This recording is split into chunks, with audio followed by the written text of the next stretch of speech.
Maliban sa 16,000 OFW na apektado ng tinatawag na freeze hiring sa Taiwan, may epekto rin daw sa ating turismo ang pagbabawal ng gobyerno ng Taiwan sa kanilang mamamayan na bumisita sa Pilipinas.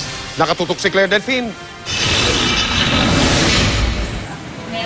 Walang permanenteng trabaho ang single mother na si Ruth, kaya niya naisipang magtrabaho sa Taiwan. Noong Hunyo sana siya nakatakdang umalis, pero hanggang ngayon ay di binibigay ng Taiwan ang kanyang kontrata at visa. Nandito na po yung oportunidad ko eh. Kasalanan po ng isa, parang ginawa na pong pangkalahatan kasi kami parang hindi para, talagang nadadamay na po kami. Kasama si Ruth sa 6,000 newly hired Filipino workers na nakabinbin ang pag-alis papuntang Taiwan. Bukod sa kanila, may tinatayang 10,000 OFW na nasa Taiwan na hindi na rin daw ni-renew ang kontrata at visa.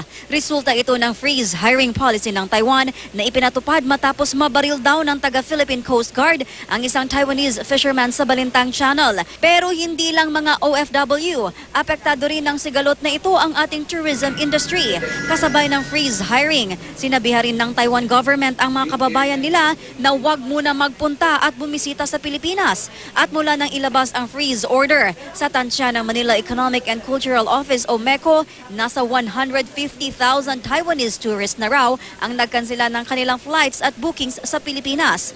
Umaaray na nga raw ang Philippine Travel Agencies Association dahil dito. That could have been liquid cash for them already, but they had to forgo that. 4 daw ang kondisyong hinihingi ng Taiwan bago nito i-lift ang freeze hiring sa mga Pinoy worker at ang freeze order sa mga Taiwanese tourist.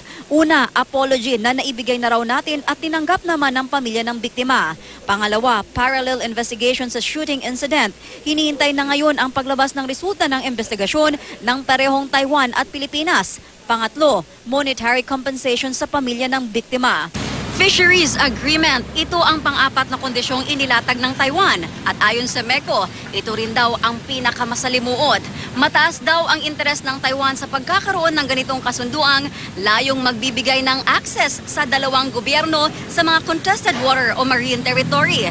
Diyan daw kasi sa Balintang Channel kung saan naganap ang shooting incident noong Mayo, matatagpuan ang mga mamahaling bluefin tuna. May inisyal na negosasyon na raw ukol dito. Isa sa kasunduan ang hindi paggamit ng daha sa pagpapatupad nito. Gusto rin ng Taiwan sana na sundan ang negosasyon pero may kondisyon din ang Pilipinas. Hindi kami papayag na sa succeeding na usapan kung hindi maililip yung freeze sanction. We have to protect the interest of our natural resources at saka lalong-lalo na ang mamamayan ng Pilipinas. Claire Delfin, Nakatutok, 24 Oras.